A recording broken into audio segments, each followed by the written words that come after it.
అందరికీ వందనాలండి.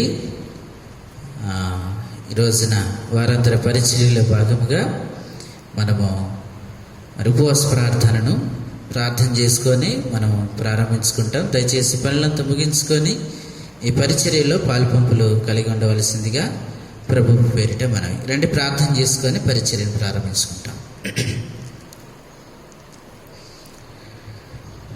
ప్రేమ కలిగిన తండ్రి, ఘనమైన ప్రభువా, మీ శ్రేష్టమైన ఉన్నతమైన ఘనమైన నామమునకు వందనములు స్తోత్రం చెల్లించుకుంటున్నాం. ప్రభువా, గడిచిన కాలం అంతా మీ కృపలో భద్రపరిచి మీ రెక్కల చాటున ఆశ్రయం కలుగజేసి మమ్మల్ని సజీవ లెక్కలో ఉంచి తండ్రి, మరి ఇంతవరకు నడిపిస్తూ వచ్చిన మీ కృపను బట్టి మీకు వేలాది వందనములు స్తోత్రం చెల్లించుకుంటున్నాం. పాప శాపగ్రస్తమైనటువంటి జీవితంలో జీవిస్తున్నటువంటి మమ్మల్ని ప్రేమించి మీ కుమారుని యొక్క రక్తం ద్వారా మమ్మల్ని ఈ లోకంలో నుంచి, పాపంలో నుంచి, మరణంలో నుంచి, శాపగ్రస్తమైనటువంటి జీవితంలో నుంచి విడిపించి మీ బిడ్డలుగా మమ్మల్ని అంగీకరిస్తూ వచ్చిన మీ కృపను బట్టి మీకు వందనాలు.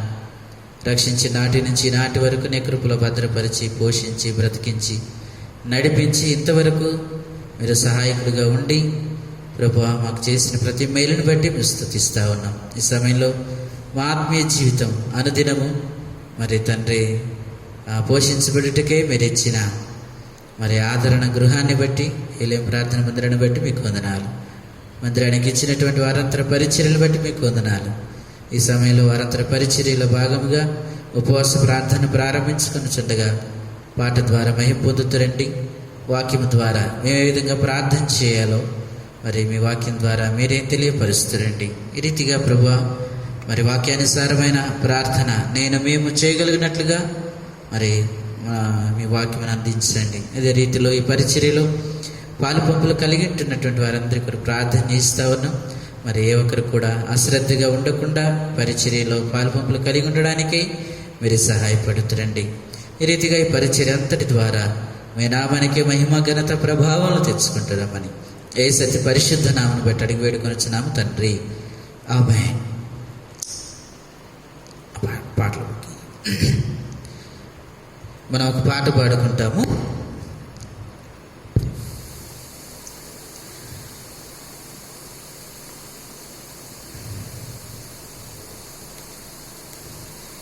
పాట సంఖ్య క్రొత్త పాటల పుస్తకంలో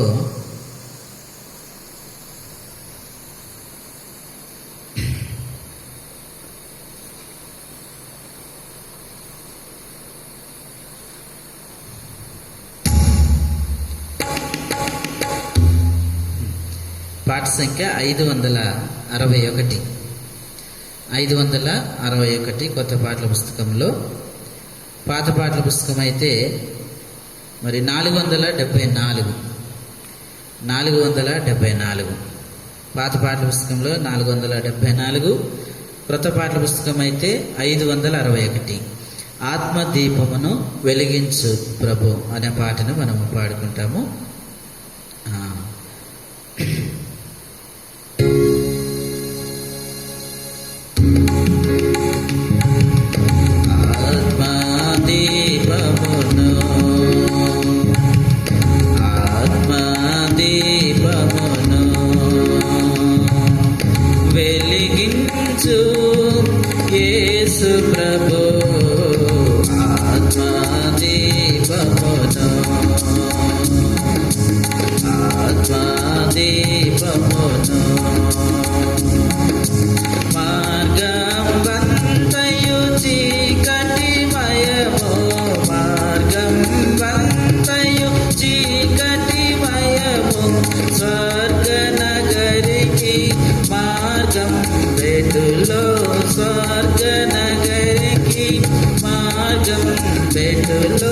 సదయా నీవే నన్ను పట్టుకోని, సదయా నీవే నన్ను పట్టుకోని, సరిగా నడుపుము ప్రేమ పదమున, సరిగా నడుపుము ప్రేమ పదమున, ఆత్మదీపమును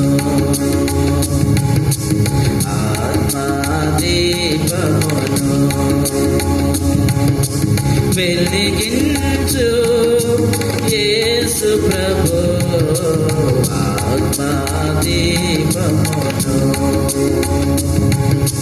వసించుమున హృదయమునందు వసించుమున హృదయమునందు వసించున నయనములందు వసించున నయనములందు అన్నియు నిర్వహించుచున్నావు అన్నియు నిర్వహించుచున్నావు నన్నును నిర్వహించుము ప్రభువా నన్నును నిర్వహించుము ప్రభువా ఆత్మదీపమును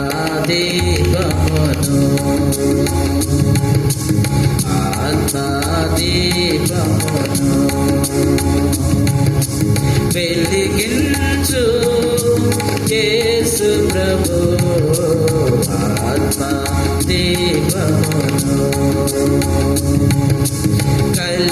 కలుషాత్ములకై ప్రాణము పెట్టి కలుషాత్ములకై ప్రాణము పెట్టి కష్టములంతరేపజేసి కష్టములంతరేపజేసి కల్వరి సిలువలో కార్చిన రక్త కల్వరి సిలువలో కార్చిన రక్త కాలువయందు కడుగుము నన్ను కాలువయందు కడుగుము నన్ను ఆత్మదీపమును ఆత్మదీపమును వెలిగించు యేసు ప్రభు ఆత్మదీపమును ఆత్మదీపమును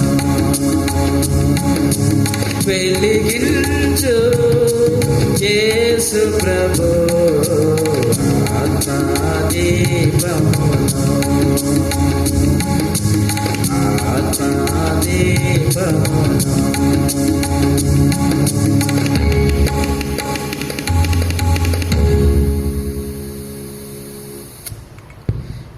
మనం కొద్ది నిమిషాలు దేవుని వాక్యాన్ని విని ప్రార్థన చేసుకుంటాము. పరిశుద్ధ బైబిల్ గ్రంథంలో నుంచి నిర్గమాకాండము 40వ అధ్యాయం. నిర్గమాకాండము 40వ అధ్యాయము ఫ్యాన్ తగ్గించు.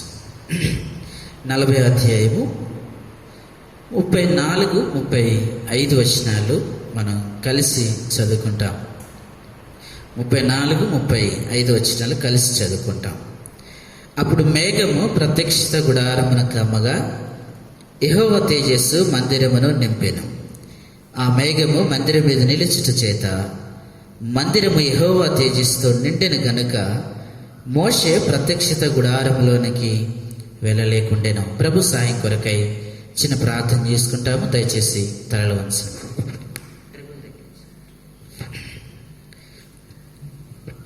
ప్రేమ కలిగిన తండ్రి, ఘనమైన ప్రభువా, మీ శ్రేష్టమైన ఉన్నతమైన ఘనమైన నామానికి వందనములు స్తోత్రం చెల్లించుకుంటున్నాం. ఇంతవరకు తండ్రి పాట ద్వారా మీరు మహిమ పొందుతూ వచ్చినందుకై మీకు వందనములు స్తోత్రములు చెల్లించుకుంటున్నాం. ప్రభువా, ఈ సమయంలో మరి ప్రార్థనలోనికి వెళ్ళక మునుపు ప్రభువా మరి మీ యొక్క పరిశుద్ధ గ్రంథంలో నుంచి కొన్ని మాటలు ప్రభువా మరి మేము చూసుకొని వాక్యానుసారముగా ప్రార్థించుట కొరకై మరి నన్ను మమ్మలను మీరు సిద్ధపరచమని అడుగుతా ఉన్నాం. సహాయం చేయండి. మీ వాక్యమును వివరించేదాని కొరకై నిలబడుతున్న నేను అలుపుడును అయోగ్యుడును ఎన్నికలేనటువంటి వాడను నీ పాద సన్నిధికి వస్తుండగా మీరు సహాయం చేసి మీ పరమ నుంచి నాకు కావలసిన జ్ఞానమును మీరు అనుగ్రహించండి. అలాగనే తండ్రి, ఈ స్థానములో నన్ను పూర్తిగా మరుగు చేయండి. మిమ్మల్ని మీరు ప్రత్యక్షపరచుకుంటురండి. కేవలం వినోటికి బూరగా మాత్రమే మీరు వాడుకుంటున్నామని యేసు పరిశుద్ధ నామమును బట్టి అడిగి వేడుకొనుచున్నాము తండ్రి, ఆమేన్. దేవుని నామానికి వందనాలండి. మీ అందరికి కూడా ప్రభు యేసుక్రీస్తు వారి శ్రేష్టమైన నామంలో మీ అందరికి వందనాలండి. Praise the lord. దేవుని మహా కృపను బట్టి దేవుడు ఇంతవరకు మనల్ని రక్షిస్తూ వచ్చాడు. ఈ రోజున నిజముగా మనము బ్రతికి ఉన్నామంటే అది కేవలం దేవుని యొక్క ఉచితమైన కృప. ఆయన కృప మన ఎడ లేకపోయి ఉంటే ఈ రోజున మనము బ్రతికి ఉండేవారమే కాదు, మరి కొంత సమయం ప్రార్థన గడిపే అవకాశం కూడా ఉండకపోయేది. కానీ దేవుడు మనల్ని ప్రేమించాడు, మన జీవాన్ని కాపాడుతూ వచ్చాడు. మరి దేవుని మాటలు వినడానికై దేవుడు మనకు కలిగించిన యోగ్యతను బట్టి ప్రభుని ఎంతైనా స్తుతిస్తూ మరి కొద్ది నిమిషాలు దేవుని వాక్యాన్ని వినడానికై ప్రయత్నం చేస్తాం. మనం చదువుకున్నటువంటి లేఖన భాగం నిర్గమకాండము 40వ అధ్యాయం 34-35 వచనాలు. ఈ భాగంలో మనం చదువుతున్న భాగం ఏంటంటే, ప్రత్యక్షత గుడారపు పనంతా ముగించుకున్న తర్వాత మరి పని జరిగే దినాల్లో మోషే ఏ రీతిగా ఆ ప్రత్యక్షత గుడారంలోనికి వెళ్ళాడో అదే రీతిలో పనంతా పూర్తయిపోయి ప్రత్యక్షత గుడారం పైన దేవుని యొక్క తేజస్సు, ఆయన మహిమ దిగిన తర్వాత కూడా వెళ్దామని ప్రయత్నం చేశాడు. కానీ లోనకి వెళ్ళలేకపోయాడు. కారణం ఏంటి అని అంటే, దేవుని యొక్క తేజస్సు మందిరం మీద మరి నిండింది గనక, దిగింది గనక మోషే వెళ్ళలేకపోయాడు. మరి మోషే ఎందుకు వెళ్ళలేకపోయాడు అని అంటే, మరి మానవుడు తన జన్మతః పాపి గనక, మరి మనిషి పుట్టుకతోనే పాపంతో పుట్టినవాడు గనక, పాపం ఉన్న వాళ్ళు ఆయన మహిమలోనికి, ఆయన యొక్క తేజస్సులోనికి ప్రవేశించలేరు. కాబట్టి దేవుడు మానవుల్ని ఏ రీతిగా చేస్తూ వచ్చాడంటే, మరి యథార్థవంతులుగా చేశాడు, మహిమ కలిగినటువంటి వారిగానే దేవుడు చేశాడు. ఒకనాడు అవ్వ ఆదామును నిర్మించినటువంటి దేవుడు అవ్వ ఆదాములతో కలిసి మరి సంచరించినట్టుగా, మాట్లాడినట్టుగా మనం చూస్తాం. ఎందుకంటే అంతకుముందు పాపం లేదు కాబట్టి దేవుని యొక్క తేజస్సులో మరి మానవుడు ఉంటూ వచ్చాడు. ఎప్పుడైతే మానవులోనికి పాపం ప్రవేశిస్తూ వచ్చిందో అప్పుడు మానవుని యొక్క మహిమ పోయింది, పాపం యొక్క పరిస్థితి మానవుని అంటుకుంటూ వచ్చింది. దీనిని బట్టి ఆదాము నుంచి వచ్చిన సంతతి అంతటికి కూడా మరి పాపము అది సంక్రమించి ప్రతి మానవుడు కూడా పాపముతోనే పుడుతున్నాడు. కనుక పాపముతో పుట్టినటువంటి, పాపం ఉన్నటువంటి వారు దేవుని తేజస్సులోనికి వెళ్ళలేరు. అందుకనే మోషే గారు ప్రత్యక్షత గుడారంలోనికి వెళ్ళలేకపోయాడు. కనుక దేవుడు ఉద్దేశం ఏంటి? మానవుడు తన మహిమలోనికి రావాలనా వద్దనా అంటే దేవుని వాక్యం మనకు క్లియర్గా సెలవిస్తూ ఉంది. ఎందుకంటే ఆయనకు మరి మహిమలోనికి మనల్ని పిలిచాడు, మనల్ని పిలవడానికే ఆయన వచ్చాడు. కనుక దేవుని యొక్క ఉద్దేశం ఏంటంటే మానవుడు దేవునితో కలిసి ఉండాలని దేవుని యొక్క ఉద్దేశం. మరి మానవుడు స్వతహాగా పాపి కదా, మరి పాపం చేయబడిన వాడు దేవుని మహిమలోనికి రాలేడు గనక ఈ మానవుడిని తన దగ్గరికి రప్పించుకోవడానికై ఒక మార్గాన్ని ఏర్పాటు చేశాడు. ఆ మార్గమే ప్రత్యక్షత గుడారం అనేటువంటి మార్గం. ఈ ప్రత్యక్షత గుడారం అనే మార్గంలో ఏం జరుగుతుంది అంటే, మానవుని యొక్క పాపము నిమిత్తమై పరిహారం జరుగుతుంది, మానవుని కడుగుతుంది, మానవుని పోషిస్తుంది, ఆత్మీయ జీవితాన్ని నేర్పిస్తుంది, తిరిగి దేవుని యొక్క మహిమలోనికి నడిపిస్తుంది. కనుక మానవుణ్ణి దగ్గరగా చేసుకునే దాని కొరకై, మానవుని యొక్క పాపాన్ని పోగొట్టి ఆయన తేజస్సులోనికి పిలుచుకునే దాని కొరకై దేవుడు ఏర్పాటు చేసిన మార్గమే ప్రత్యక్షత గుడారం అనే మార్గం. కనుక ఈ ప్రత్యక్షత గుడారం అనేటువంటి మనము దేవుని మహిమలోనికి వెళ్ళాలంటే మరి ప్రత్యక్షత గుడారంలో ఉన్నటువంటి పరిస్థితులన్నీ, ఆ మార్గాన్ని మనం ఏం చేస్తున్నామంటే కొంత పరిశీలనలోనికి తీసుకున్నాం. అయితే ఆ మార్గంలో మనకు మొట్టమొదటిగా కనబడింది ఏంటి అంటే, మరి బలిపీఠం కనబడుతూ వచ్చింది. బలిపీఠం యొక్క వివరణ, వాటి పరిస్థితులు మనం తెలుసుకున్నాం. ఆ తర్వాత గంగాళం కనబడుతూ వచ్చింది. ఆ గంగాళం యొక్క విషయాలు కూడా మనము అనేక వారాలు తెలుసుకున్నాం. ఆ తర్వాత పరిశుద్ధ స్థలంలోనికి వచ్చిన తర్వాత మరి రొట్టెల బల్ల కనబడటం జరుగుతుంది. అలాగే ఆ రొట్టెల బల్ల విషయాలు తెలుసుకున్నాం. అట్నుంచి దక్షిణ వైపుగా చూస్తే మరి దీపస్తంభం కనపడుతోంది. ఆ దీపస్తంభం యొక్క వివరణ, వాటన్నిటి విషయాలు మనం తెలుసుకుంటూ వచ్చాం. అలాగనే ఆ దీపస్తంభము పోగానే అడ్డు తెరకు మరి అడ్డు తెరకు ముందుగా మరి ధూపవేదిక ఉంటుంది కనుక ఆ ధూపవేదిక యొక్క పరిస్థితులను మనము తెలుసుకుంటున్నాం. దాదాపుగా ధూపవేదికను గురించి చాలా విషయాలు మనం తెలుసుకున్నాం. రండి మన యొక్క లేఖన భాగం మరి నిర్గమకాండం 30వ అధ్యాయం. నిర్గమకాండము 30వ అధ్యాయము 7 నుంచి 8 వచనాలు చదువుతున్నాను. 7 నుంచి 8 వచనాలు. అహరోను ప్రతిదినము ప్రొద్దున దాని మీద పరిమళ ద్రవ్యముల ధూపము వేయవలెను. అతడు ప్రదీపములను చక్కపరుచినప్పుడు దాని మీద ధూపం వేయవలెను. మరియు సాయంకాలం ముందు అహరోను ప్రదీపములు వెలిగించినప్పుడు దాని మీద ధూపం వేయవలెను. అది మీ తరతరములకు యెహోవా సన్నిధిని నిత్యమైన ధూపము. అంటే ఈ ధూపవేదిక గురించి చాలా విషయాలు మనం తెలుసుకున్నాం. అది ఎలా ఉండాలి, దాని పరిస్థితులు ఏంటి అని తెలుసుకుంటూ మరి ధూపం వెయ్యాలి అంటే మొట్టమొదటిగా కొంతకాలం మనం చక్క చేసుకోవాలి. ఉదయం పూట ధూపం వేయాలంటే మరి దీపస్తంభాన్ని అది చక్కపరిచిన తర్వాత ఉదయం పూట ధూపం వేయాలి. మరి సాయంత్రం పూట ఎప్పుడు ధూపం వేయాలి అంటే దీపస్తంభాన్ని వెలిగించిన తర్వాత ధూపం వేయాలి. అయితే ధూపము ఉదయం వేయబడుతుంది, సాయంత్రం వేయబడుతుంది.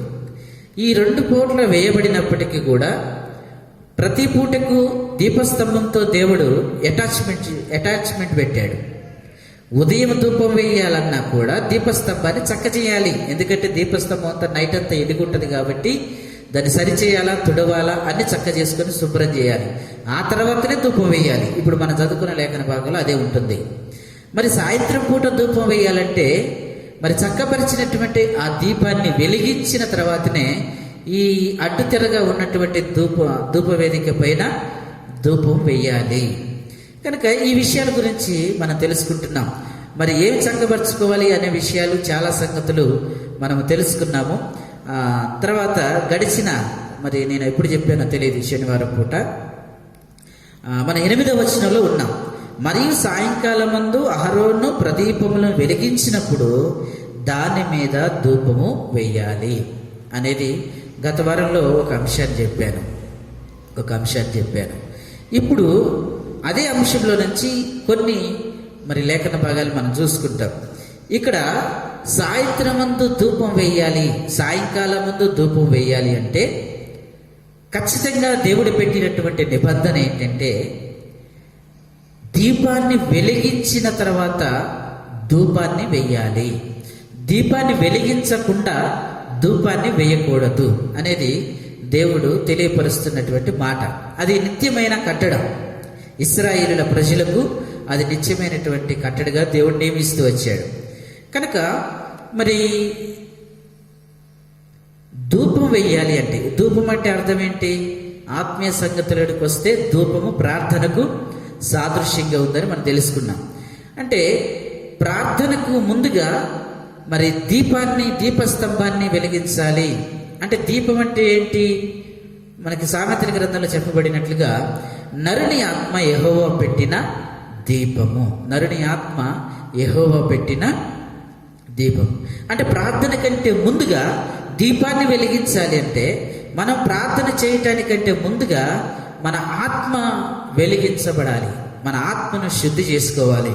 మన ఆత్మను దేవునికి అనుకూలంగా మనం మార్చుకున్న తర్వాతనే మరి ధూపవేదిక మీద ధూపం వేయాల్సినటువంటి వారంగా ఉన్నాం.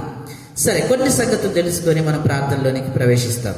మొట్టమొదటిగా 8వ వచనం మరొకసారి చదువుతున్నాను. మరియు సాయంకాలం మందు అహరోను ప్రదీపములను చక్కపరిచినప్పుడు దాని మీద ధూపం వేయవలెను. అది మీ తరతరములకు యెహోవా సన్నిధిని నిత్యమైన కట్టడా. సాయంకాలం మందు ప్రదీపములు వెలిగించినప్పుడు దాని మీద ధూపం వేయాలి. అంటే ధూపవేదిక మీద ధూపం వేయాలి అంటే దీపము వెలిగించాలని చెప్తూ ఉన్నాడు. మరి ఎందుకు వెలిగించాలి దీపాన్ని? ఇక్కడ దీపం వెలిగించిన తర్వాత ధూపం వేయమంటున్నాడు కదా. వెలిగించకుండా వేస్తే ఏమవుతుంది? ఒకవేళ దీపంతో పని ఉంది ధూపం వేయటానికి అనే ఆలోచన మనకు రావచ్చు. కనుక దేవుడు అన్ని విషయాల్లో క్లారిటీగా ఉంటున్నాడు. ఆయన ధూపం వేయాలంటే ఖచ్చితంగా దీపాన్ని వెలిగించిన తర్వాతనే వేయాలి. ఇది ఏ కాలం ఏ టైంలో ధూపం వేస్తున్నారంటే సాయంకాలం ముందు ధూపం. సాయంకాలం ముందు ధూపం వేయాలి అంటే దీపం వెలిగించాలి. మరి దీపం ఎప్పుడు వెలిగించాలి? వెలుతురున్నప్పుడు దీపం వెలిగించబడుతుందా? వెలిగించబడదు. అంటే ఈ దీపం వెలిగించబడాలంటే చీకటి అనేది రావాలి. అంటే కొద్దిగా మసగ బారినటువంటి పరిస్థితి రావాలి. అప్పుడు ఈ దీపాన్ని వెలిగించి ఇక్కడ ధూపం వేయాలి. అంటే మసగ బారుతూ ఉంటుంది కాబట్టి ఈ ప్రత్యక్షత గుడారం, ఈ పరిశుద్ధ స్థలం అంతా కూడా మరి చీకటితో కమ్ముకొని పోకుండా మరి వెలుతురు కొరకు పరిశుద్ధ స్థలం ఉంచబడినటువంటి దీపాన్ని వెలిగించాలి. ఆ వెలుగులో, దీపస్తంభపు వెలుగులో ధూపాన్ని వేయాలి. ఎందుకు మరి దీపం వెలిగించిన తర్వాతనే ధూపం వేయాలి అని అంటే దానికి కొన్ని పరిస్థితులు ఉన్నాయి. ఎందుకు వెలిగించిన తర్వాత వేయాలి అని అంటే, వెలిగించకపోతే ఏముంటుంది? చీకటి ఉంటుంది. చీకటి ఉంటే ధూపం వేయగలం అంటే వేయలేము. అది కాకుండా ధూపం వేయటానికి దేవుడు ఒక పద్ధతి పెట్టాడు. ఏంటి ఆ సంగతి చూద్దాం ఒకసారి. 30వ అధ్యాయం 34వ వచనం, 34 నుంచి కొన్ని వచనాలు చదువుదాం. దీపం వెలిగించకుండా మరి ధూపం వేస్తే ఎలాంటి పరిస్థితి ఉంటుంది అనేది మనం చూస్తూ ఉంటాం. 34వ వచనం. మరియు యెహోవా మోషేతో ఇట్లనెను, నీవు పరిమళ ద్రవ్యములను అనగా జటామాంసి, గోపిచందనము, గంధపు చెక్క అను ఈ పరిమళ ద్రవ్యములను స్వచ్ఛమైన సాంబ్రాణిని సమభాగాలుగా తీసుకొని వాటితో ధూపద్రవ్యము చేయవలెను. అది సుగంధ ద్రవ్యం మెలేకుని పని చొప్పున కలపబడి ఉప్పు గలదియు స్వచ్ఛమైనదియు పరిశుద్ధమైనదనైన సుగంధ ధూప సాంబరము. దానిలో కొంచెము పొడి చేసి నేను నిన్ను కలుసుకొని ప్రత్యక్షత గుడారములోని సాక్ష్యపు మందసము ఎదుట దాన్నుంచవలెను. అది మీకు అతి పరిశుద్ధముగా ఉండవలెను. నీవు చేయవలసిన ఆ ధూపద్రవ్యమును దాని మెలేకుని చొప్పున మీ నిమిత్తము మీరు చేసుకొనకూడదు. అది యెహోవాకు ప్రతిష్టమైనదిగా ఎంచవలెను. దాని వాసన చూచుటకును దాని వంటిది చేయవాడు తన ప్రజల్లో నుంచి కొట్టివేయబడెను. అంటే దేవుడు ధూపం వేయటానికి ఒక సిస్టమ్ పెట్టాడు. ఎందుకు వెలుతురులోనే ధూపం వేయాలి? వెలుతురు దీపం వెలిగించిన తర్వాతనే ధూపం ఎందుకు వేయాలంటే దేవుడు అక్కడ చాలా సంగతులు చెప్తూ వచ్చాడు. అంటే ఆ ధూపం ఎలా వెయ్యాలి అంటే ద్రవ్యం, ఒక పొడి. ఆ పొడి ఎలా తయారు చేయబడిందంటే 4 పరిస్థితులతోని. అంటే 1 జటామాంసి, 2 గోపిచందనం, 3 గంధపు చెక్క, 4వది సాంబ్రాణి. ఈ 4 పదార్థముల ద్వారా పొడి తయారు చేయాలి. పొడి తయారు చేయబడిన తర్వాత దాన్ని ధూపవేదిక మీద ఆ నిప్పుల పైన వేసేటప్పుడు ఒక క్రమ పద్ధతిలో వేయాలి. దానికి సరిపోని ఉప్పు చూడాలా, ఉప్పు కలిపి వేయమన్నాడు. ఉప్పు కూడా దాంట్లో కలపాల్సిందిగా ఉంది. కనుక సమభాగాలుగా చూసుకొని ఆ పొడి ఎంత తీసుకోవాలో అంత తీసుకొని, ఉప్పు ఎంత యాడ్ చేయాలో దానికి అంత యాడ్ చేసి దాన్ని తీసి ధూప వేదిక మీద ఉన్న నిప్పుల పైన ఆ ధూపాన్ని అలా వేయాలి, ఆ పొడిని అలా వేయాలి. ఇప్పుడు ఆ వెలుతురు అనేది సరిగా లేకపోతే, ఇప్పుడు మసక చీకటి ఉందనుకోండి, దీపం వెలిగించకుండా ధూపం వేయాలంటే పొడి ఎంత తీసుకుంటున్నాడో అర్థం కాదు, ఆ పొడిలో ఉప్పు ఎంత కలుపుతున్నాడో కూడా అర్థం కాదు. ఇప్పుడు ఇది ధూపం అనేది చాలా పరిశుద్ధమైనది కనుక ఆ ధూపాన్ని వేసేటప్పుడు ఖచ్చితంగా దీపం వెలిగే ఉండాలి. ఆ వెలుగులోనే మనం పొడి ఎంత తీసుకుంటున్నామో అర్థమవుతుంది, ఉప్పు ఎంత తీసుకుంటున్నామో అర్థమవుతుంటుంది. ఎంత తీసుకుంటున్నామో, ఎంత వేస్తున్నామో ఆ ధూపం, ఆ పొడి మరి ధూప వేదిక మీద పడుతుందా, నిప్పుల మీద పడుతుందా, లేకపోతే కింద పడుతుందా, ఇవన్నీ అర్థం కావాలి అని అంటే ఖచ్చితంగా దీపం వెలిగే ఉండాలి. ఒకవేళ దీపం వెలిగించకుండా వేస్తే ఎంత తీసుకునేది అర్థం కాదు, ఉప్పు ఎంత వేస్తున్నాడో అర్థం కాదు, మరి ఈ ద్రవ్యం ఎంత తీసుకుంటున్నాడో తెలియదు, మరి అది నిప్పుల మీద వేస్తున్నాడో తెలియదు, ధూప వేదిక మీద వేస్తున్నాడు కూడా అర్థం కాదు, ఎందుకంటే చీకటి. అందుకని దేవుడు చెప్పాడు ఇది చాలా పర్ఫెక్ట్గా చేయవలసినటువంటి పరిస్థితి.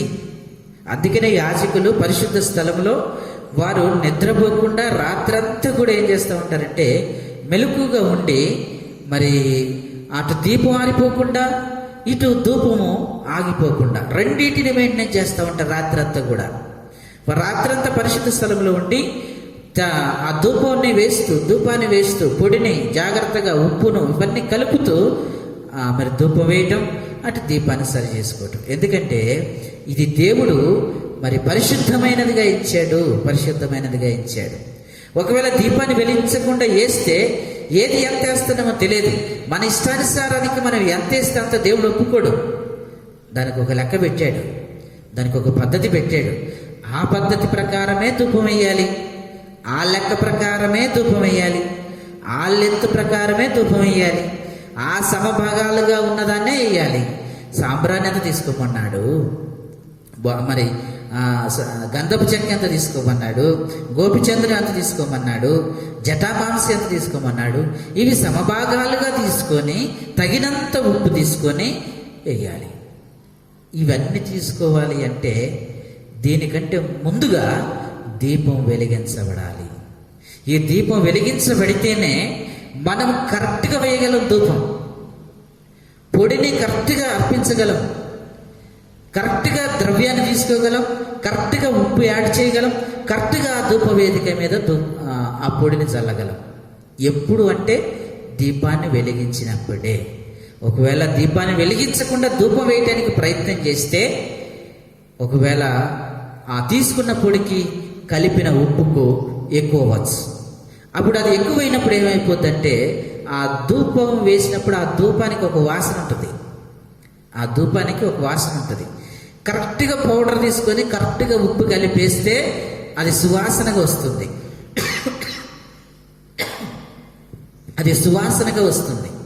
ఒకవేళ ఉప్పు ఎక్కువైతే ఆ వాసనలో తేడా ఉంటుంది. ఆ వాసన దేవుడు ఆగ్రహించేదిగా కొంచెం తేడా వస్తుంది. లేదా ఉప్పు తక్కువైందనుకోండి, అయినా కూడా అది వాసనలో కొంచెం తేడా వస్తుంది. ఇప్పుడు అది ధూపం కరెక్ట్గా ఉండాలి అంటే చూడాలి. రాత్రిపూట ఎలా చూస్తాం? చూడలేం. కాబట్టి అది కరెక్ట్గా వేయాలి, ధూపం కరెక్ట్గా వేయాలి, ఉప్పు కరెక్ట్గా వేయాలి, ద్రవ్యాన్ని కరెక్ట్గా తీసుకోవాలి అనంటే ఖచ్చితంగా దీపం వెలిగి ఉండాలి. దీన్ని మన ఆత్మీయ జీవితంలోనికి మనం ట్రాన్స్ఫర్ చేయాలి. అర్థమవుతుందండి? ఇదే పరిస్థితిని మన ఆత్మీయ జీవితంలోనికి తీసుకొని చూస్తే ఇప్పుడు మనకు అర్థమయ్యేది ఏంటంటే ధూపం వేయటము అంటే అర్థం ఏంటంటే ప్రార్థన చేయటం. ఇప్పుడు ప్రార్థన చెయ్యాలి అంటే మన ఇష్టానుసారంగా ఏది పడితే అది చేయకూడదు. ప్రార్థన ఎలా పడితే అలా చేయకూడదు. ప్రార్థన ఏది మనకి ఇష్టం వచ్చినట్టుగా మరి మాటలు కలుపుతూ చేసేది కాదు ప్రార్థన. దేవుడు ప్రార్థనకు కూడా ఒక విధానాన్ని పెట్టాడు, ఒక పద్ధతిని పెట్టాడు, ఎలా ప్రార్థించాలో పెట్టాడు, ఎంతసేపు ప్రార్థించాలో పెట్టాడు. వీటికి ఒక నియమం అంటూ ఉంది. ధూపం వేయటానికి దేవుడు ఆ ద్రవ్యాన్ని ఎంత తీసుకోవాలో, ఉప్పు ఎంత తీసుకోవాలో ఒక పద్ధతిని పెట్టాడు. కనుక మన ప్రార్థన జీవితంలో కూడా మన ప్రార్థనకు రావాలి, ప్రార్థననే ధూపం వెయ్యాలి అంటే దేవుడు ఏ పరిమాణాల్లో చెప్పాడో ఆ పరిమాణాల్లోనే మనం ప్రార్థన చేయాలి.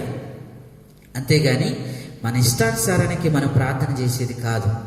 ప్రార్థన అందుకనే శిష్యులందరూ వచ్చి యేసు ప్రభువారిని అడిగారు, అయ్యా మరి మాకు ఎంత కలపాలో తెలియదు, ఉప్పు ఎంత కలపాలో తెలియదు, ద్రవ్యం ఎంత కలపాలో తెలియదు, దాన్ని ఎంత మరి దాని మీద వెయ్యాలో తెలియదు, ధూపం మీద. కనుక మాకు ధూపం వెయ్యడం నేర్పించు అన్నారు. అంటే అర్థం ఏంటి? ప్రార్థన చేయడం మాకు నేర్పించమని అడిగారు శిష్యులు. ఎందుకంటే ప్రార్థనకి ఒక పద్ధతి ఉంది. అది పద్ధతిగా వెయ్యాలి అంటే దానికంటే ముందు దీపం వెలిగించబడాలి. దీపం వెలిగించాలి, వెలిగించిన తర్వాత ధూపం వెయ్యాలి. వెలిగించిన తర్వాత, ఎందుకంటే వెలిగిస్తేనే మనము ఆ ధూప వేదిక మీద ద్రవ్యం ఎంత వేస్తున్నామో అర్థమవుతుంది. అలాగనే మన యొక్క ఆత్మ అనేటువంటి దీపాన్ని వెలిగిస్తేనే మనం చేసే ప్రార్థన ఏంటి అనేది మనకు అర్థమవుతుంది. లేకపోతే ఆ ప్రార్థనకు ఎందుకు చేస్తున్నామో కూడా అర్థం కాదు, ఎలా చేస్తున్నామో అర్థం కాదు, ఏ విషయాలు చేయాలో అర్థం కాదు, ఎలాంటి విషయాలు చేయకూడదో అర్థం కాదు కదా. ఇవన్నీ కరెక్ట్గా ఉండాలి, ప్రార్థన కరెక్ట్గా ఉండాలి అంటే వాటికంటే ముందు వెలిగించాలి. వెలిగిస్తే మనకి ధూపం వేయటం కరెక్ట్గా వస్తుంది. కనుక ఈ రోజున మరి మనం కొన్ని విషయాలు తెలుసుకుంటాం. రానున్న దినాల్లో ఏం వెలిగించాలి, ఏం వెలిగించి ధూపం వేయాలి అనే విషయాలు చూసుకుంటాం. ఈ రోజుకి మొట్టమొదటిగా మనం వెలిగించాల్సిందేంటి అంటే, ధూపం వేయటానికంటే ముందు మనం వెలిగించాల్సిందేంటి? మనం అక్కడ అదే అన్నాడు కదా, ఇప్పుడు 8వ వచనం. మరియు సాయంకాలం మందు అహరోను ప్రదీపములు వెలిగించినప్పుడు దాని మీద ధూపం వేయాలి. వెలిగించినప్పుడు దాని మీద ధూపం వేయాలి. కనుక మన ఆత్మీయ జీవితంలో కూడా మనం ప్రార్థన అనే ధూపాన్ని వేయటానికంటే ముందు మనం వెలిగించవలసిన కొన్ని పరిస్థితులు ఉన్నాయి. దేవుడి చిత్తమైతే మరి దేవుడు అంతవరకు నడిపిస్తే అన్నీ చూద్దాం. ఏమేమి వెలిగించాలి మన జీవితంలో, ఏం వెలిగించిన తర్వాత ధూపం వేయాలి అనే పరిస్థితులను మనం చూస్తాం. కనుక ఈరోజు మొట్టమొదటిగా మరి మన ప్రార్థన చేయటానికంటే, ధూపం వేయటానికంటే ముందు మనం వెలిగించాల్సింది ఏమిటి చూడండి. మరి కీర్తనల గ్రంథము 119వ అధ్యాయం. కీర్తనల గ్రంథము 119వ అధ్యాయము 105వ వచనం. 119, 105వ వచనం. నీ వాక్యము నా పాదములకు దీపమును, నా త్రోవకు వెలుగునై ఉన్నది. ఇప్పుడు దీపం ఏం దీపం అంటే ఇది వాక్యము అనేటువంటి దీపం. వాక్యం అనేటువంటి దీపము, మరి వాక్యం ఎలా ఉందంట? దీపముగా ఉంది అని చెప్పాడు. అంటే వెలుగుగా ఉంది. ఇప్పుడు దీపస్తంభాల మీద దీపం మనం వెలిగిస్తూ వచ్చేది ఏంటి? వెలుతురు వస్తుంది. కనుక ఆది యందు ఆ వాక్యం ఉండడం, వాక్యమే దేవుడే ఉండడం, ఆ వాక్యం దేవుని యొద్ద ఉండడం. అదే మరి వెలుగుగా ఈ లోకంలోనికి వచ్చింది. అంటే మన జీవితంలో ప్రార్థన చేయటానికంటే ముందుగా మనం చేయవలసింది ఏంటి అంటే, ఈ వాక్యం అనే దీపాన్ని ముందు వెలిగించాలి. వాక్యం అనేటువంటి దీపాన్ని మనం వెలిగించకుండా ధూపం వేయాలంటే ఎలా వేయాలో మనకు అర్థం కాదు. అంతే కదా? దీపం వెలిగించకుండా ధూపం వేయాలంటే ద్రవ్యం ఎంత వేయాలో, ఉప్పు ఎంత వేయాలో తెలియనట్టుగా మనం కూడా ప్రార్థన చేయటానికంటే ముందు మరి వాక్యమును మన జీవితంలో వెలిగించాలి. ఈ వాక్యమును వెలిగించినప్పుడే మనం ఏం ప్రార్థన చేస్తున్నాం? వాక్యానుసారమైన ప్రార్థన చేస్తున్నామా? మన ఇష్టానుసారమైన ప్రార్థన చేస్తున్నామా? హృదయం నుంచి వచ్చేటువంటి ప్రార్థన చేస్తున్నామా? దేవుడు ఏ రీతిగా ప్రార్థించమన్నాడు ఆ రీతిగా చేసే ప్రార్థన చేస్తున్నామా? లేకపోతే మన సొంత తలంపులతో, మన సొంత ఆలోచనలతో, మన సొంత పద్ధతులతో, మన సొంత యొక్క విధానంలో మనం ప్రార్థన చేస్తున్నామో అర్థమవుతుంది. ఒకవేళ దేవుని వాక్యం అనేది మన జీవితంలో మనం వెలిగించుకోకపోతే మనం చేసే ప్రార్థన మన ఇష్టానుసారంగా చేస్తున్నట్టే. కనుక మనము మొట్టమొదటిగా వెలిగించిన తర్వాత ధూపం వేయమన్నాడు. కనుక మన జీవితంలో మొట్టమొదటిగా మనం వెలిగించాల్సింది ఏంటంటే, దేవుని వాక్యము అనేది మన జీవితంలో వెలిగించాలి. ఎందుకంటే వాక్యము ఎలాంటిదంట? నీ వాక్యము నా పాదములకు దీపమును, నా త్రోవకు వెలుగైందంట. అంటే నీ వాక్యము నా పాదములకు దీపము, నా త్రోవకు వెలుగైంది. మనని ఎలా నడపాలో ఆ వాక్యమే సూచిస్తుంది. ఇక్కడ 2 విషయాలు అర్థం చేసుకోవాలి. మనం ఈ మాటలో 2 విషయాలు మనం అర్థం చేసుకోవాలి. నీ వాక్యము నా పాదములకు దీపం అంటే మనం ఎలా నడవాలో, మన అడుగు ఎలా పడాలో ఈ దీపం చూపిస్తూ ఉంటుంది. అలాగే నా త్రోవకు వెలుగంటాడు. కిందికి వచ్చేసరికి నా త్రోవకు వెలుగంటాడు. అంటే వాక్యాన్ని బట్టి నడుస్తుంటే ఆ వాక్యపు వెలుగులో ఎలా నడవాలో మనకు అర్థమవుతుంది. ఆ త్రోవలో మనం ఎలా నడవాలో అర్థమవుతుంది. అంతేకాదు, ఏదన్నా పరిస్థితి ఉన్నా కూడా దాన్ని ఎలా తప్పించుకోవాలో కూడా అర్థమవుతుంది. ఎందుకంటే వెలుతురు ఉంది కాబట్టి. ఒకవేళ వెలుతురు లేకపోతే మనము ముందు ఏముందో మనకు తెలియదు. కాబట్టి మనము బర్ర వెళ్ళిపోయి కింద పడిపోయే ప్రమాదం ఉంటుంది. కనుక వాక్యం అనేది మన జీవితంలో వెలిగించినప్పుడు మనం ఎలా నడవాలి, ఎలా అడుగులు వేయాలి, ముందున్నటువంటి పరిస్థితి ఏంటో మనకు అర్థమవుతుంది. ఒకవేళ ఈ వాక్యమైనటువంటి దీపాన్ని మన జీవితంలో వెలిగించుకోకపోతే, ఈ వాక్యమైనటువంటి దీపాన్ని మనము వెలిగించకుండా ధూపం వేస్తానంటే అది చాలా ప్రమాదకరంగా ఉంటుంది. చీకట్లో నేను పోతాను, నాకు లైట్ అవసరం లేదేం లేదని చెప్పి మనము చీకట్లో కూర్చున్నాం అనుకోండి, అది చాలా ప్రమాదకరంగా ఉంటుంది. ఎక్కడ గుట్ట, రాయి, రప్ప, లోయ, పాము ఏముంటాయో తెలియవు. ఇప్పుడు ఆ చీకట్లో మనం ఎలా నడుస్తాం కూడా తెలియదు, అడుగు ఎటు వేయాలో తెలియదు. కనుక వాక్యం అనేది మన జీవితంలో ఉంటే, వాక్యం అనే దాన్ని మన జీవితంలో మనం వెలిగించుకుంటే, మనము మరి ప్రార్థన ఎలా చేయాలో మనకు అర్థమవుతుంది. అంతే కదండి. ఇక్కడ మనం మొట్టమొదటిగా వెలిగించుకోవాల్సింది ఏంటంటే, వాక్యాన్ని మన జీవితంలో వెలిగించుకుంటే ధూపం ఎలా వేయాలో వాక్యమే మనల్ని నడిపిస్తుంది. ఎలా ప్రార్థన చేయాలో వాక్యమే మనకి చెప్తుంది. ఎలా ప్రార్థించాలో వాక్యమే మనకు చెప్తుంది. ఎలా దేవుడి నుండి పొందుకోవాలో వాక్యమే మనకు చెప్తుంది. ఎలా దేవుని దగ్గర నుంచి రాబట్టుకోవాలో వాక్యమే మనకు నేర్పిస్తుంది. కనుక మన జీవితంలో ధూపం వేయడానికంటే ముందు, అనగా ప్రార్థన చేయడానికంటే ముందు మన జీవితంలో వాక్యం అనేది వెలిగించాలి. వాక్యం అనేది వెలిగించాలి. ఎందుకంటే వాక్యం అనేది లేకపోతే ప్రార్థనకు ఆధారం లేదండి. వాక్యం అనేది లేకపోతే ప్రార్థనకు ఆధారం లేదు. వాక్యం ఉంటేనే ప్రార్థన, వాక్యము లేకుండా ప్రార్థన లేదు కదా. ప్రార్థన చెయ్యాలి అంటే వాక్యం ఉండాలి.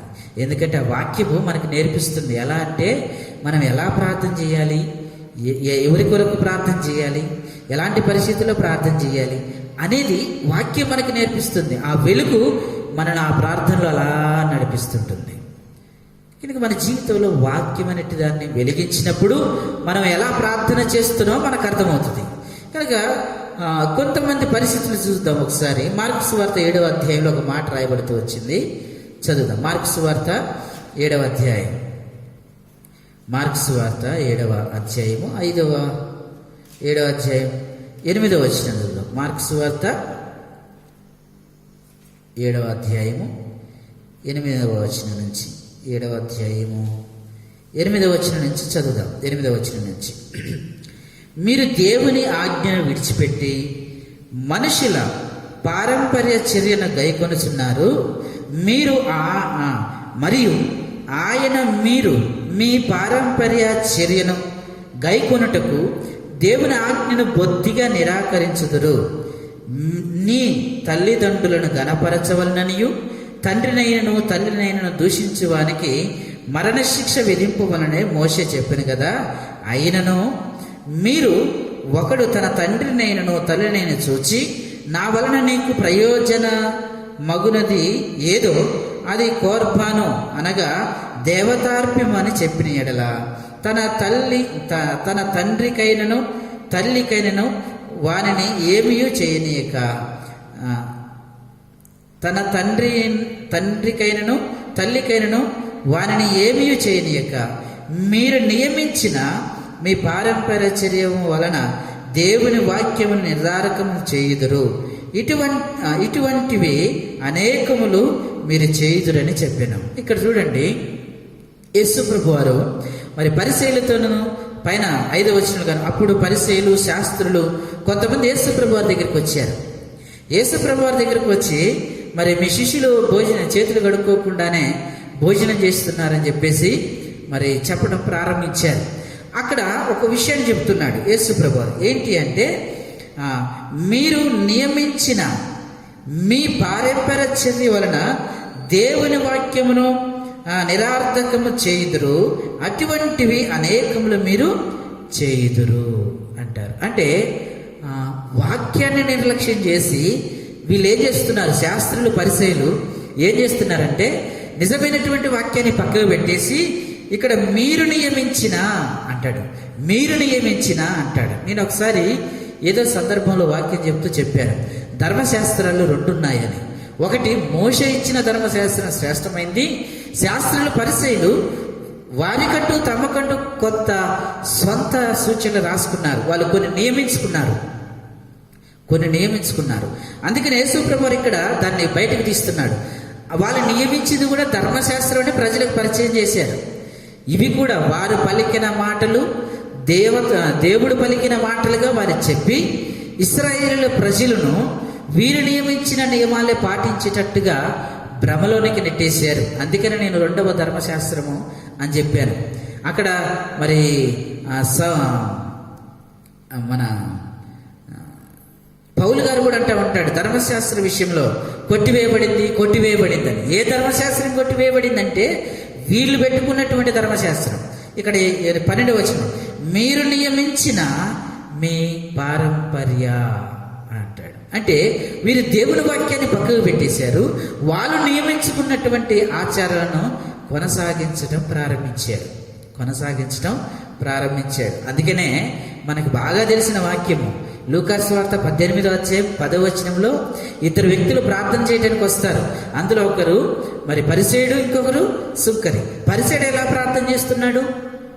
నేను వారానికి 2 మార్లు ఉపవాసం ఉంటున్నాను, దశమభాగం ఇస్తున్నాను, మరి దొంగని కాదు, నేను వ్యభిచారిని కాదు, చోరుడిని కాదు, ఇతర మనుషుల వల్లే కాకాయ్ ఇతని వల్లే కూడా నేను ఉండట్లేదని ప్రార్థన చేశాడు. కారణం ఏంటంటే అక్కడ వాక్యానికి లోపడకుండా వాక్యను నిరార్థకం చేసి వారు రచించుకున్నటువంటి ప్రార్థన వాళ్ళు చేయటం ప్రారంభించారు. ఇప్పుడు పరిసేడు చేస్తున్న ప్రార్థన ఏంటంటే వాళ్ళు అలా నేర్చుకున్నారు అంతే. వారానికి 2 సార్లు ఉపవాసం ఉండాలి, దశభాగం ఉండాలి, అయి ఉండాలి, ఇవి ఉండాలి అని చెబుతూ చేసే ప్రార్థన, అదే ప్రార్థనగా వాళ్ళు నియమించుకున్నారు. అందుకని యేసు ప్రభువు చెప్తున్నాడు, మీరు నియమించుకున్నటువంటి ఆచారాల ప్రకారం మీరు చేస్తున్నారు, కానీ వాక్యానుసారంగా మీరు చేయట్లేదు, వాక్యానుసారంగా మీరు ప్రవర్తించట్లేదు. మీ ఆచారాల ప్రకారం మీరు సృజించుకున్నటువంటి, మీరు నియమించుకున్నటువంటి పద్ధతుల ప్రకారం మీరు చేస్తున్నారు అంటాడు. అనేక విషయాలు యేసు ప్రభువారు శాస్త్రులను పరిశీలన గద్దిస్తూ వచ్చాడు. ధర్మశాస్త్రానికి విరుద్ధంగా కొన్ని వారు రాసుకున్నవే ధర్మశాస్త్రాలుగా చెప్పడం ప్రారంభించారు. కనుక మన జీవితంలో కూడా కొన్నిసార్లు ఎలా ఉంటుందంటే ఈ ప్రార్థన విషయంలో ఇలానే ఉంటుంది. దేవుని వాక్య నిరార్థకం చేస్తే ప్రార్థన ఎలా ఉంటుందంటే పరిసేడు చేసిన ప్రార్థనలాగే ఉంటుంది. అదే దేవుడి వాక్యం అనేది మన జీవితంలో వెలిగించుకొని మనం చేస్తే ఆ ప్రార్థన ఎలా ఉంటుందో కూడా దేవుడు చెప్పాడు కదా. కానీ మన జీవితంలో కొన్నిసార్లు ఇలానే ఉంటుంది. ఏంటంటే ప్రార్థనకి దేవుని వాక్యం ఆధారం చేసుకొనక మన సొంత ఆలోచనలు, సొంత తలంపులు, సొంత మాటలు, వీటిని ఆధారం చేసుకొని ప్రార్థన చేయటానికి ప్రారంభిస్తాం. ఖచ్చితంగా అది దేవుడు ఒప్పుకోవట్లేదు. ఎందుకంటే ప్రార్థన చేయాలి అంటే ఖచ్చితంగా వాక్యానుసారంగా ప్రార్థన చేయాలి. కొన్నిసార్లు మన జీవితంలో ప్రార్థన చేయటానికంటే ప్రార్థన చేస్తాం అంతే, వాక్యం గురించి పట్టించుకోం, వాక్యం వినం, వాక్యాన్ని వినం, వాక్యమైనటువంటి దీపాన్ని వెలిగించకుండానే ధూపం వేస్తాను, నేను కరెక్ట్గా వేస్తాను, కళ్ళు మూసుకొనైనా నేను ఉప్పెంత గలపరు నాకు తెలుసు అనుకుంటా ఉంటాం. అయితే నీకు తెలిసినప్పటికీ కూడా అది పద్ధతి కాదు.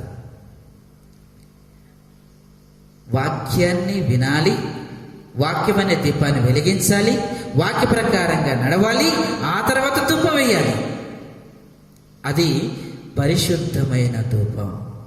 వాక్యానుసారంగా దేవుని వాక్యాన్ని నిరార్థకం చేసి ఇక్కడ పరిసేయులు, శాస్త్రులు వీళ్ళంతా ఏం చేస్తున్నారంటే దేవుని వాక్యాన్ని పక్కకు పెట్టి వారు నియమించుకున్న పద్ధతుల ప్రకారం ప్రార్థన చేస్తున్నాడు. పరిసేయుడు లూకాసు సువార్తలో చేసిన ప్రార్థన అదే, వాళ్ళు నియమించుకున్న ప్రార్థన. మన జీవితంలో కూడా కొన్ని ప్రార్థన మనం నియమించుకున్న ఉంటాయి. ఎవరి కొరకు చేయాలనేది లిస్ట్ ఉంటుంది. మనకి ఇష్టమైనటువంటి వారి కొరకు లిస్టులు తయారు చేసుకుంటాం, వాటి కొరకు ప్రార్థన చేయడానికే ప్రారంభిస్తాం. ఇది మనం నియమించింది, దేవుడు నియమించింది కాదు. దేవుడు నియమించింది ఏంటంటే అందరి కొరకు ప్రార్థన చేయి. ప్రార్థన చేసే విషయంలో ఎవరిపైన ఏ ఆలోచన ఉండకూడదు. నీ శత్రు కొరకు చేయమన్నాడు, నీ యొక్క మరి విరోధి కొరకు ప్రార్థన చేయమన్నాడు, నేను దూషించే వారి కొరకు ప్రార్థన చేయమన్నాడు, నీ యొక్క పొరుగు వారి కొరకు ప్రార్థన చేయమన్నాడు, ఇతరుల కొరకు ప్రార్థన చేయమన్నాడు, అధికారులు, రాజులు, దేశం కొరకు, అన్నిటి కొరకు ప్రార్థన చేయమని చెప్పాడు. ఇది దేవుడు నియమించిన పద్ధతి. ఇది ఎప్పుడు చేయగలుగుతావు ఇటువంటి ప్రార్థన? కొన్ని మన జీవితంలో ఎలా ఉంటాయంటే ప్రార్థన చేయటానికి మనం పూనుకున్నప్పుడు మనకి పరిస్థితులు ఏవైతే అనుకూలంగా ఉంటాయో ఆ లిస్టు కొరకే మనం ప్రార్థన చేస్తాం, కానీ అననుకూలంగా ఉన్నటువంటి లిస్టు కొరకు మాత్రం మనం ప్రార్థన చేయం. అననుకూలంగా ఉన్నటువంటి పరిస్థితి కొరకు మాత్రం మనం ప్రార్థన చేయం. ఎందుకంటే అది మనం నియమించుకుంది. కానీ దేవుడు ఆ ప్రార్థన కోరుకోవట్లేదు. దేవుడు కోరుకుంటున్నటువంటి ప్రార్థన ఏంటి అంటే వాక్యాన్ని విను, అప్పుడు ఆ వాక్యం ఎలా చెయ్యాలో, ఆ వాక్యము ప్రార్థన ఎలా చేయాలో మనకు నేర్పిస్తుంది. ఆ వాక్యము మనకు ప్రార్థన ఎలా చేయాలో నేర్పిస్తుంది.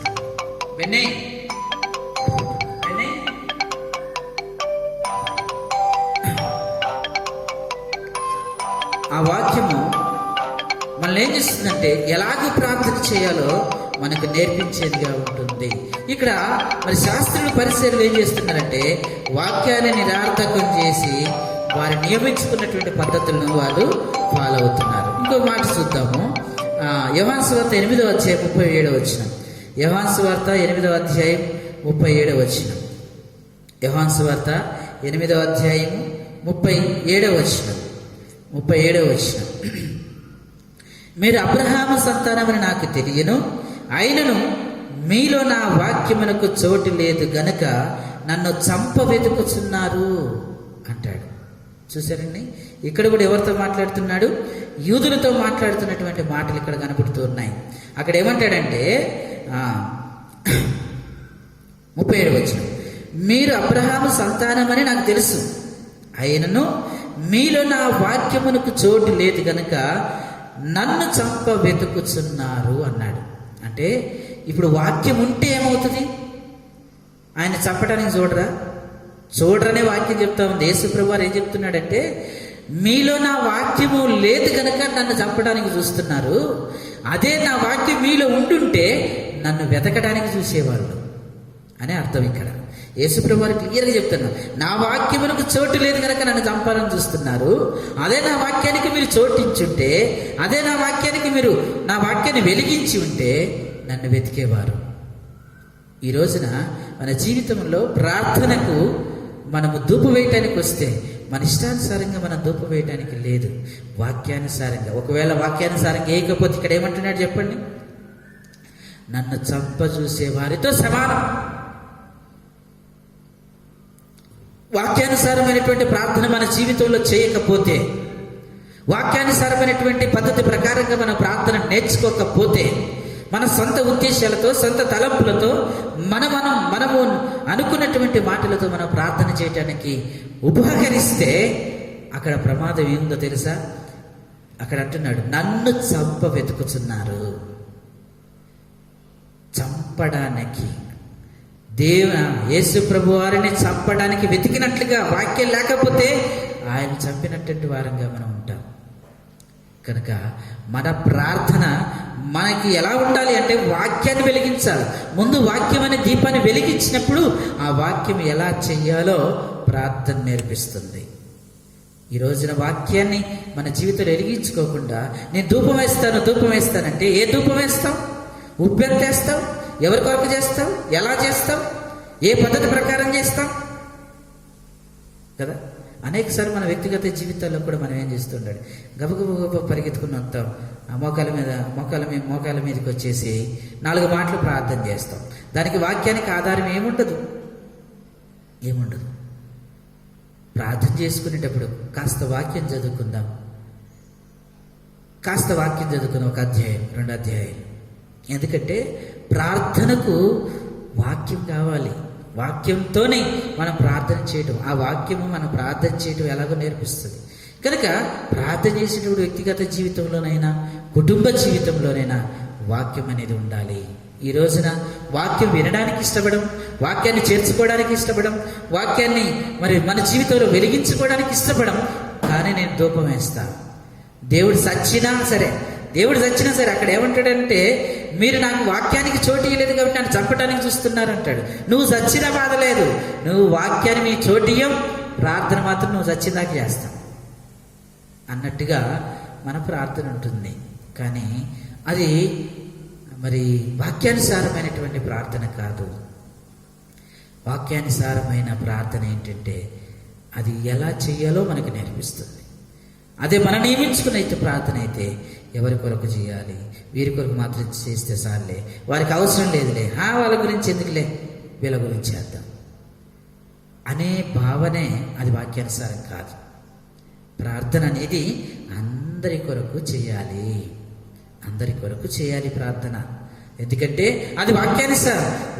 అది ఎప్పుడు జరుగుతుంది, ఆ ఉద్దేశం ఎప్పుడు వస్తుంది మన జీవితంలో కంటే ముందుగా వాక్యాన్ని మన జీవితంలో వెలిగిస్తే ధూపం ఎలా వేయాలో నేర్పిస్తుంది. ఇంకొక మాట చదువుదాము. యోహాను సువార్త ఫిలిప్పీలకు రాసిన పత్రిక 2వ అధ్యాయం. ఫిలిప్పీలకు రాసిన పత్రిక 2వ అధ్యాయము 16 వచనం. అట్టి జనము మధ్యను మీరు జీవవాక్యమును చేతబట్టుకొని లోకమందు జ్యోతుల వలె కనబడుచున్నారు అంటాడు. ఎందుకంటే ఆ వాక్యాన్ని పట్టుకుంటే మనకు వెలుగుంటుంది. రెండవది, ఆ వాక్యాన్ని పట్టుకుంటే ఇతరులకు కూడా వెలుగునిస్తాము అని అర్థం. అంటే ఆ వాక్యాన్ని పట్టుకుంటే ఎలా ప్రార్థన చేయాలో మనకు వస్తుంది, అలాగే ఎలా ప్రార్థన చేయొచ్చు ఇతరులు నేర్చుకుంటారు. అదే కదా ఇక్కడ మాట. అట్టి జనమ మధ్యను మీరు జీవవాక్యమును చేతబట్టుకొని లోకమందు జ్యోతుల వలె కనబడుతున్నారంట. అంటే మనము చేతబట్టుకొని ప్రార్థన చేయటం నేర్చితే మనం వెలిగించబడతాం. ఎలా చేయాలో మనకు తెలుస్తుంది. అంతేకాదు కానీ మనల్ని చూసినటువంటి వారికి కూడా ప్రార్థన ఎలా చేయాలో తెలుస్తుంది.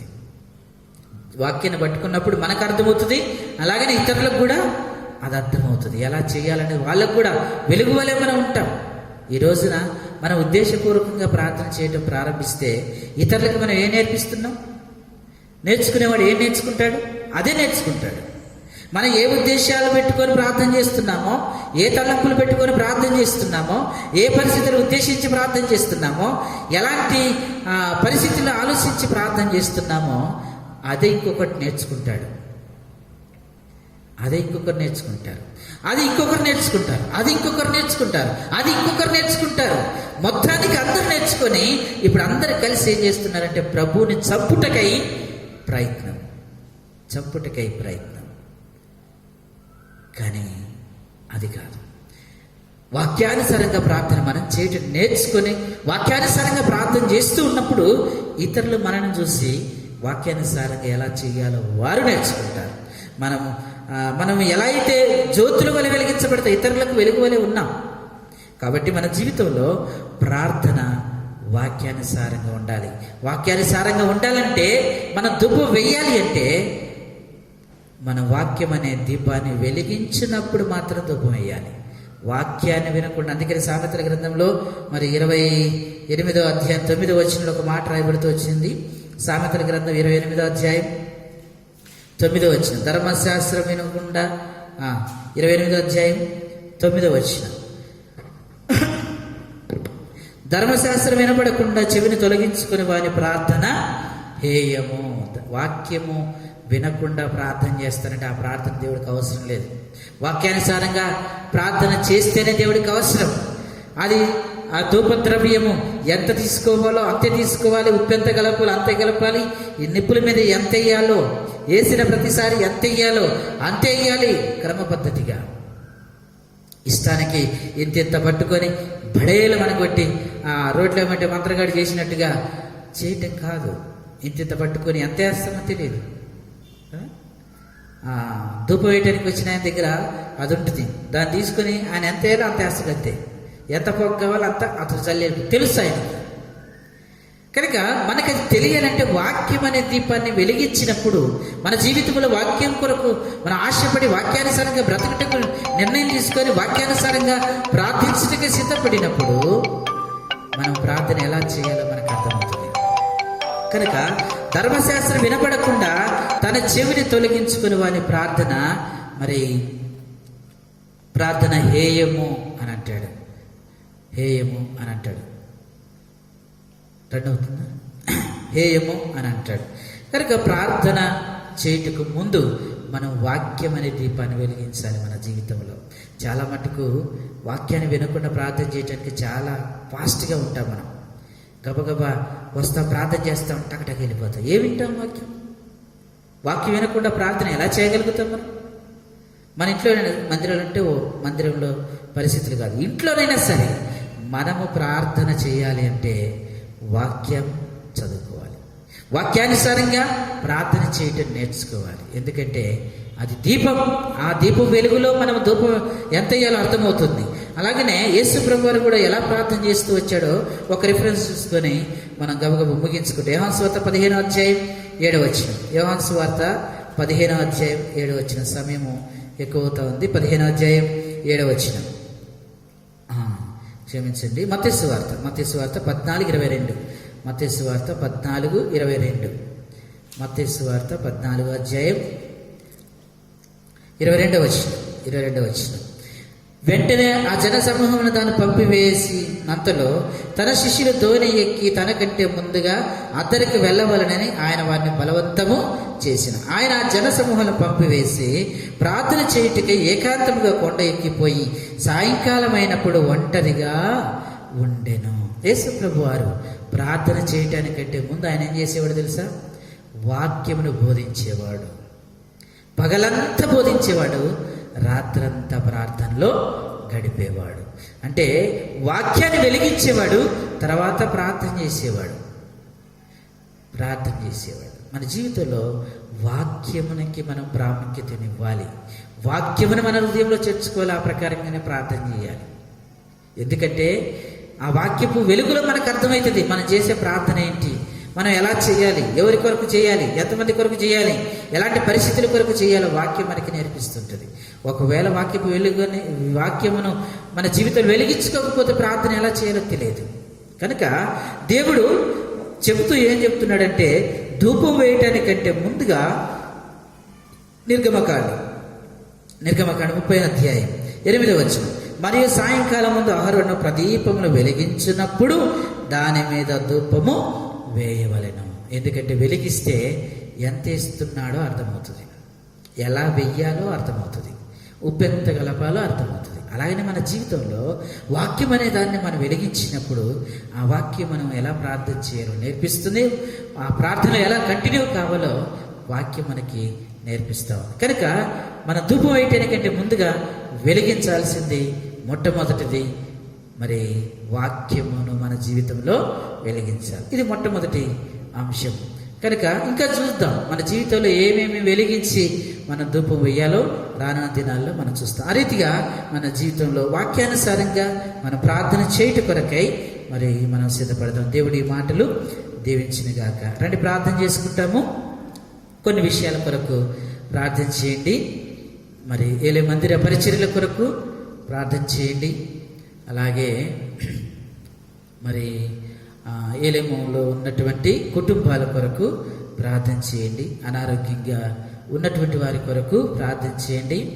మరి రాములమ్మ గారు వారి కొరకు ప్రార్థన చేయండి. సాయిత్రక కొరకు ప్రార్థన చేయండి.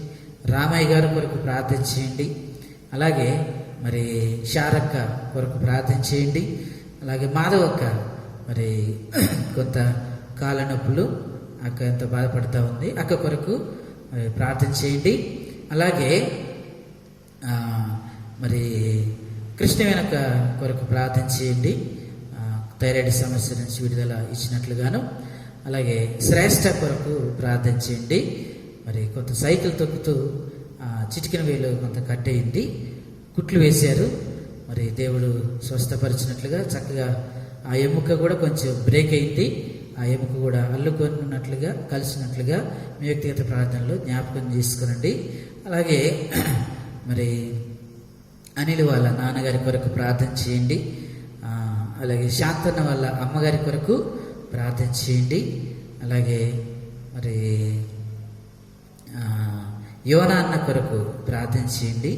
ఆరోగ్యం దేవుడు మంచిగా ఇచ్చినట్లుగా. మరి దెబ్బర లక్ష్మక్క కొరకు, తర్వాత మరి సీతారామక్క కొరకు మెడ నొప్పులు వాటితో బాధపడుతూ ఉంది. మంగక్క కాళ్ళ నొప్పులతో బాధపడుతూ ఉంది, వారి కొరకు ప్రార్థన చేయండి. అలాగే మరి కుటుంబాలు ఆత్మీయంగా ఎదిగినట్లుగా కుటుంబాల ఆత్మీయత కొరకు ప్రార్థన చేయండి. అలాగే మరి కొన్నేళ్ళను కూడా బీపీ సమస్యతో బాధపడుతూ ఉన్నాడు. కొన్నేళ్ళను వాళ్ళ నాన్నగారు చలమయ్య గారి కొరకు ప్రార్థన చేయండి. అలాగే మరి అన్నగారు నోవా అన్నగారు మరి ట్రాన్స్ఫర్ విషయమై మరి ఇక్కడే చేయాలని వారు ఆశపడుతున్నారు. మరి ట్రాన్స్ఫర్ కొరకు వేరే చోటికి అయింది, అయితే వాళ్ళు క్యాన్సిల్ కావాలని కోరుకుంటున్నారు వారి కొరకు. అలాగే ఎఫ్రాయిం కొరకు ప్రార్థన చేయండి. అలాగే Nathanelu brother ఎల్షద్దైలో training God servant, తన స్వస్థత కొరకు ప్రార్థన చేయండి. రామారావణ కొరకు ప్రార్థన చేయండి, మెడల నొప్పులతో బాధపడుతున్నాడు. అలాగే లాజర్ గారు మార్తమ్మ గారి కొరకు ప్రార్థన చేయండి, వారికి దేవుడు మంచి ఆరోగ్యాలు ఇచ్చినట్లుగాను. అలాగే అమెరికాలో ఉంటున్న మరి బండారు శ్రీరణ కుటుంబం కొరకు ప్రార్థన చేయండి. మరి అంతా కూడా కరోనా పరిస్థితులు ఉన్నాయి. అలాగే వ్యాపారాలు, ఉద్యోగాలు, వ్యవసాయ పనులు, మరి చేతి పనులు చేసుకునే వారి కొరకు ప్రార్థన చేయండి. గర్భిణీ స్త్రీల కొరకు ప్రార్థన చేయండి. రత్నకుమారి సిస్టర్ మరి ప్రెగ్నెంట్గా ఉంటుంది, తన డెలివరీ విషయం దేవుడు సహాయం చేయనట్లుగా. అలాగే చైతన్య బ్రదరు వారి మిస్సెస్ శ్రీదేవి, తనకు కూడా 21కో 22కో గ్రూప్లో కూడా పెట్టాను, డెలివరీ డేట్ ఇచ్చారు. దేవుడు మంచి కానుకనిచ్చినట్లుగా తన కొరకు కూడా ప్రార్థన చేయండి. సంతానం లేని వారి కొరకు వారిన మరి వీరేష్, రాము, రమ్య మరి వీరి కొరకు ప్రార్థన చేయండి. అలాగే ఇంకా మందిర అభివృద్ధి కొరకు ప్రార్థన చేయండి. పిల్లలు చదువుకునే స్టడీస్ కొరకు ప్రార్థన చేయండి.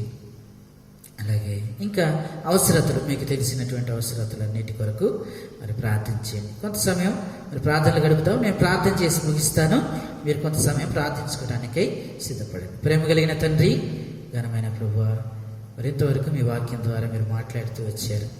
మరి అహరోనికి మీరు సెలవిస్తూ వచ్చారు, మరి దీపము వెలిగించినప్పుడు ధూపం వేయాలని మరి మీరు తెలియపరుస్తూ వచ్చారు. ఎందుకంటే దీపం వెలిగించినప్పుడే ఆ ద్రవ్యం ఎంత వేయాలి, ఉప్పు ఎంత వేయాలి అర్థమవుతుంది. కనుక మా జీవితంలోనూ మరి ధూపం అనగా ప్రార్థన, మా జీవితంలో కూడా ప్రార్థన చేయాలి అంటే మరి వాక్యాన్ని మా జీవితంలో వెలిగించుకోవాలి. అప్పుడే ఆ వాక్యపు వెలుగులో మేము ఎలా ప్రార్థన చేయాలి, ఎలా చేస్తున్నామో కూడా అర్థమవుతుంది. కనుక వాక్యానుసారమైన ప్రార్థన మేము చేయగలిగినట్లుగా మమ్మల్ని సిద్ధపరుస్తారండి. ఈ రీతిగా ప్రభా మరి ఏలేము సంఘ పరిచర్ల కొరకు ప్రార్థన చేస్తూ ఉన్నాం. మీ నామానికి మహిమకరంగా జరిగించుకోనండి. రేపు జరగబోయే మరి ఆరాధన పరిచర్య కొరకు కూడా ప్రార్థన చేస్తూ ఉన్నాం. అలాగే తండ్రి, ఏలేము సంఘంలో ఉన్న కుటుంబాల కొరకై ప్రార్థన చేస్తున్నాం. ఆత్మీయంగా బలపరచండి. అలాగే అనారోగ్యంగా ఉన్నటువంటి వారందరి కొరకై ప్రార్థన చేస్తూ ఉన్నాం. ప్రతి ఒక్కరిని మీరు స్వస్థపరచండి, బాగుపరచండి. ఈ రీతిగా ప్రభా మరి కరోనా పరిస్థితుల కొరకే ప్రార్థన చేస్తూ ఉన్నాం. ప్రభా మరి కరోనా పరిస్థితుల నుంచి ప్రపంచ దేశాలను మీరు విడిపించమని అడుగుతా ఉన్నాం. ప్రభు నిశ్చితమైతే మరి వ్యాక్సిన్ కూడా మరి తయారు చేస్తున్నటువంటి వారికి మంచి జ్ఞానాన్ని మీరు అనుగ్రహించి మరి చక్కగా ప్రభా మరి వ్యాక్సిన్ రావడానికి కూడా సహాయం చేయండి. ఈ రీతిగా ప్రభా మరి ప్రతి ఒక్క ఆత్మను ఆత్మీయంగా మీరు సిద్ధపరిచి నిజమైనటువంటి ఆత్మీయ స్థితిలో మరి ప్రతి ఒక్కరూ నిలవబడగలిగి ప్రభు ఉండినట్లుగా సహాయపడుతురండి. మీరు అక్కడ కొరకై మరి సంఘాన్ని సిద్ధపరుస్తురమ్మని ఇంతవరకు ఈ పరిచర్య విషయంలో సహాయపడుతూ వచ్చినందుకే మేము స్తుతిస్తూ యేసు పరిశుద్ధ నామమున బట్టి అడిగి వేడుకొనిచున్నాం తండ్రి, ఆమేన్. మన తండ్రి అయిన దేవుని ప్రేమ, కుమారుడైన యేసుక్రీస్తు వారి కృప, పరిశుద్ధాత్మని అన్యోన్య సవాసం కూడి వచ్చిన మనకును సంఘమునకు సవాసమునకి ఇప్పుడు ఎల్లప్పుడూ సదాకాలం తోడేండి నడిపించునుగాక. ఆమేన్. అందరికీ వందనాలండి. రేపు ఉదయం మరి 9:30 గంటలకు రావడానికి ప్రయత్నం చేయండి ఆరాధన పరిచర్యకు. అందరికీ వందనాలు. Praise the lord.